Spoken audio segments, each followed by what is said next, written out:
For our 5th wiki walk, hindi tayo lalayo sa previous episode, geographically speaking. Ang first topic kasi for this video ay literal na tatawid lang mula butas ng Ortigas papuntang Robinson's Galleria. Sinimulang itayo ang shopping mall noong 1988 matapos mabili ng mga Gokongwei ang lupang ito sa intersection ng EDSA at Ortigas Avenue. Naisipan ng negosyanteng pamilya na tapatan ang tinatamasang tagumpay ng mga C sa kanilang SM North EDSA na pinakilala sa publiko 3 years earlier. Nagbukas ang kauna-unahang Robinson's Mall noong Enero ng 1990. Pinangalanan itong Galleria. Kaso wala pang 2 taon, bumuwelta na ang pamilyang may mas maikling apelyido. June 1991 na nagsimulang mag-operate ang SM Mega Mall. Mas malaki, mas modern, at pinaka-importante, mas malapit sa itatayong Ortigas Station na nakaplano ng MRT. Pero may isa pang dahilan kung bakit tila natabunan sa pagiging popular na tambayan ang Galleria agad-agad. At ito ang main topic natin ngayon. Dahil 1 taon lang mula na nagbukas ang mall ay naging laman ito ng mga kwentuhan sa kalye. Na meron daw ditong nakatirang taong ahas. Malamang sa malamang nga pamilyar ka sa kwentong ito. Nagkakatalo na lang sa version pero same ang main plot. Ito ang summary. Ang may-ari ng Robinsons na si John Gokongwei ay may anak na babae, si Rubina. Alam ito ng publiko. Pero ang tinatago daw ng pamilya ay may kakambal itong hindi fully tao. Dahil 50% daw ng DNA nito ay sa ahas. Anong kinalabas ang itsura ay iba-iba ang detalye. May nagsasabing ulo ng tao tapos katawang ahas. Meron ding version na mostly ahas ang nilalang pero may braso at binti kaya nakakapaglakad ito. O baka ang nalaman mo ay nagtatransform lang ang Snake Man at kaya nitong makihalubilo sa publiko bilang normal na tao. Pero bakit binuhay pa ng pamilya ang nilalang ay dahil siya daw ang nagbigay ng swerte sa angkan. Again, the details may vary. Pero may nagsasabing kaya daw kasi nitong mga itlog ng golden egg. At may version din na mula nang ipinanganak ito at saka umunlad sa pagnenegosyo ang mga Gokongwei. Kaya di nila basta-basta pwedeng tsugiin lang ang kakambal ni Rubina. In fact, sobrang spoiled pa nga daw nito, to the point na kahit mga immoral desires ay napagbibigyan. Sa Robinson's Galleria daw madalas maglagi ang Snake Man, either nasa kisame o nasa control room, kung saan minamatyagan niya ang feed ng surveillance cameras na nakatutok sa ladies' dressing rooms ng department store. At kapag may natipuhan ay either may trapdoor ang sahig o ang Snake Man mismo ang bababa mula sa kisame para atakihin ang mga walang kamalay-malay na female shoppers. Mas lalo naging konkreto ang kwento nang nadawit pa ang aktres na si Alice Dixon dahil isa daw ito sa mga nabiktima ni Gokong Snake. As you can imagine, PR nightmare ang chismis na ito, lalo noong wala pang internet at patok na patok sa takilya ang mga horror movies. Pero hanggang ngayon walang malinaw na lead kung saan nga ba nanggaling ang storya. I guess kaya nga ito isang urban legend.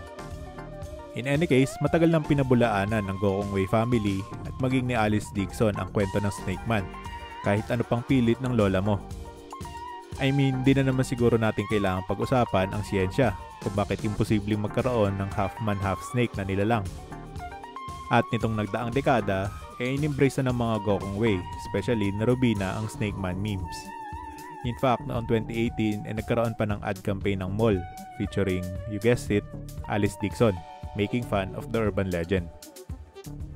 May ibang version din ng Snake Man story na imbis na si Dixon ng aktres na nabiktima, si Rita Avila daw talaga ito. Black Magic, Walang Panginoon, That's Entertainment, at Familia Zaragoza. Ilan lang yan sa mga pelikula at palabas na nakilala si Rita Avila.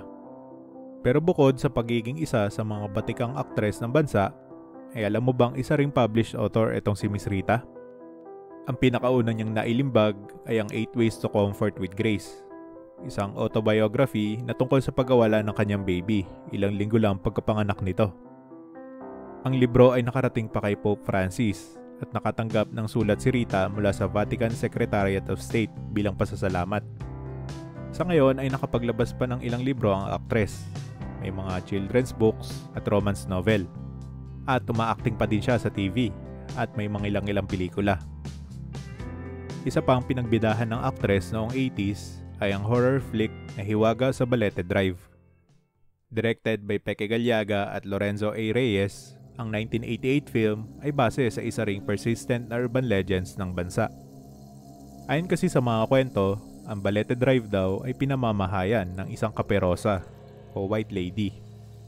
Kung tutuusin ay may pagka-eerie nga ang vibe ng daanan na ito sa may Quezon City.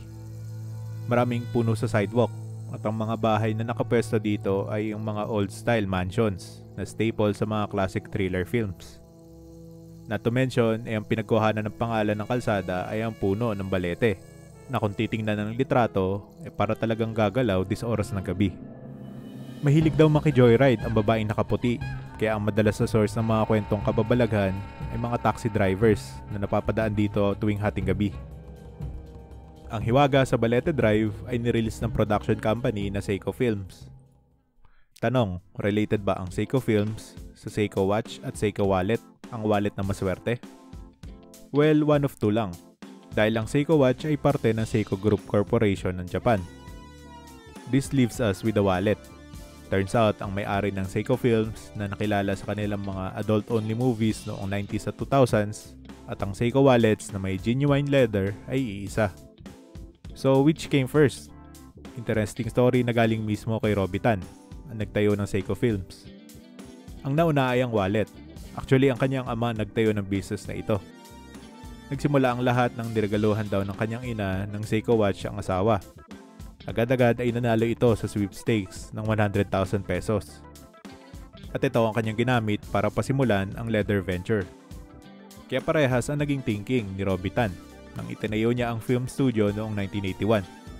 The name must have something to do with their luck, hence Seiko Films. Kaya lang napansin mo din sigurong matagal-tagal nang walang nilalabas sa pelikula ang production studio.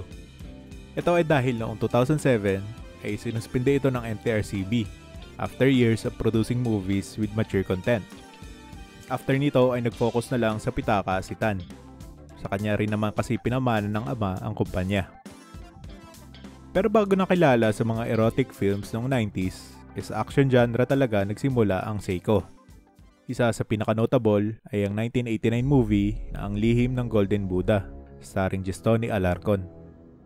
At sa topic na ito tayo magwawakas, dahil bukod sa Snake Man ng Galleria at sa White Lady ng Balete Drive, isa pang hindi mamatay-matay na kwentong bayan ay ang mga kayamanang ginto ni Yamashita. Ito ang most common version ng kwento. Ang pinagbula ng pangalan ay ang Japanese Lieutenant General na si Tomoyuki Yamashita. Nakilala siya noong World War II bilang Tiger of Malaya dahil sa sunod-sunod na paglusob at pagsakop nito sa mga bansa sa Timog Silangang Asya.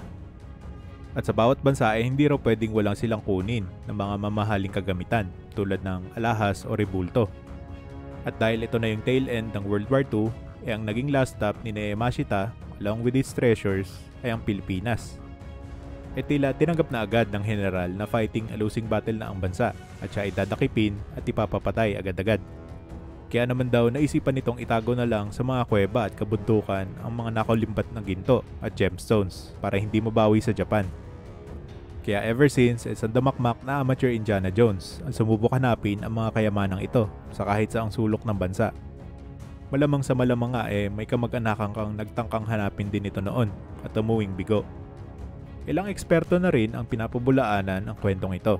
Bakit nga naman daw dadalhin pa ni Yamashita ang mga ginto sa Pilipinas, gayong malapit na matala ang puwersa nila? At saka sa ilang dekada ng kwento ay wala pa rin nakahanap definitively without a shadow of a doubt na kahit isang gold coin lang. Well, enter Rogelio Rojas. Dahil kung meron mang poster child ang mga naniniwala sa kwentong ito, siya na yun.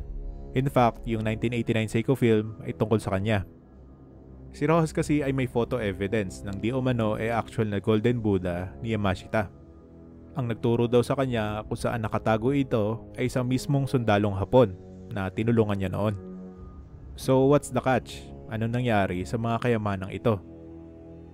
Nang nalaman daw ng pamilya Marcos ang tungkol sa natunton ni Rojas noong 1970s, ay ginipit daw ng administrasyon ang treasure hunter, maging ang pamilya nito.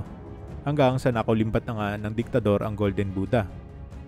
Naging issue ito, kaya ibinalik daw ng gobyerno ang kayamanan kay Rojas.